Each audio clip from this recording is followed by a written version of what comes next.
You trust rockets to lift off safely every time you watch a launch on television. But what if the entire mission depended on a rubber seal no thicker than your fingernail, and the people who knew that seal best said, "Do not launch"? On January 28, 1986, those warnings were ignored. 73 seconds later, the Space Shuttle Challenger was gone. The Space Shuttle program was America's pride. Reusable spacecraft, routine missions, pushing the boundaries of what was possible. Challenger was scheduled for Mission 51L, carrying a crew of 7, including the first teacher in space. The launch had already been delayed several times. On the night before, temperatures were forecast to drop well below freezing. The solid rocket boosters were built in segments, joined by field joints. Each joint relied on 2 rubber O-rings to seal against the massive pressure and heat of ignition. Think of an O-ring like the rubber gasket inside the lid of a pressure cooker. It must flex instantly to close any gap when pressure builds. If the rubber gets too stiff, it cannot seal fast enough. Cold makes rubber lose its flexibility, exactly like a garden hose left outside overnight in winter. Roger Boisjoly, the Morton Thiokol engineer responsible for analyzing seal performance on the boosters, had seen this problem coming for years. Previous flights showed O-ring erosion and hot gas blowby, especially on colder launches. In July 1985, Boisjoly had written a formal memo warning that the issue could lead to loss of human life if left unaddressed. The night before launch, a teleconference connected Morton Thiokol engineers in Utah with NASA managers in Florida and Alabama. Forecasts called for overnight lows near 18 to 26 degrees Fahrenheit. The actual launch temperature would be 36 degrees, 15 degrees colder than any previous shuttle flight. Boisjoly and his fellow engineers presented their data. They recommended no launch below 53 degrees Fahrenheit, the coldest temperature of any prior mission. They showed charts linking lower temperatures to slower O-ring response and greater risk of blowby. NASA managers pushed back hard. One asked for proof that the launch would be unsafe. The engineers could not provide an absolute guarantee of failure, only strong evidence of increased risk.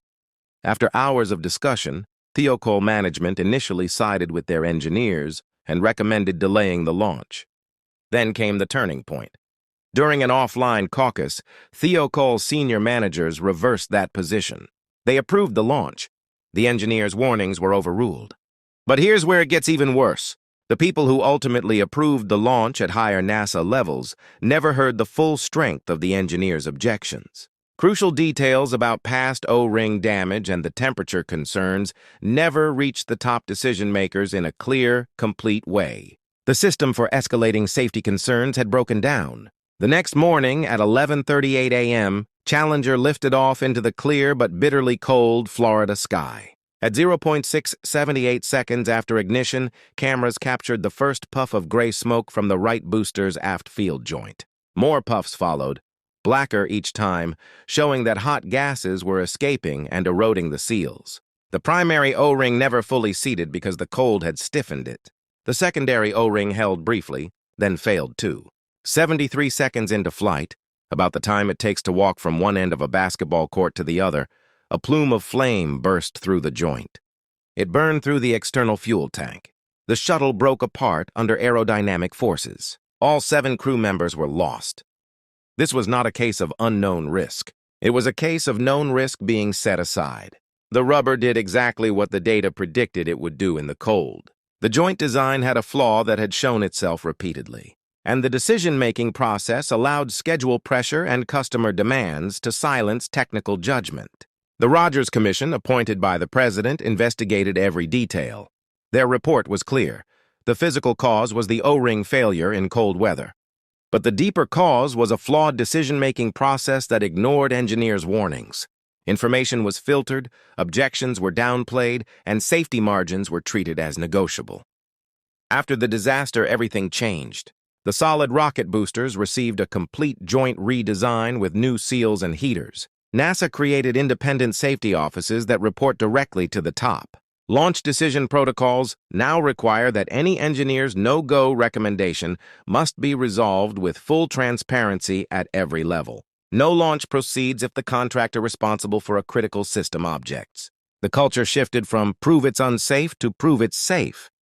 The next time you watch a space launch delayed for weather or hear about extra safety reviews, remember Challenger. You might see caution, but what you are really seeing is the hard-won lesson that engineering judgment must never be overruled by pressure. The structures we trust, the missions we celebrate, the progress we make, all of it rests on listening when the people closest to the hardware say, "Not yet." This is why we tell these hidden stories of engineering. Not to relive tragedy, but to honor the engineers who speak up, and to remind ourselves that the safest world is the one where their voices are heard first. If this story made you look at technology differently, hit that like button, share it with someone who needs to hear it, and subscribe to Hidden Stories of Engineering, where we uncover the forgotten decisions, the quiet warnings, and the human choices that shape the safe world we live in today.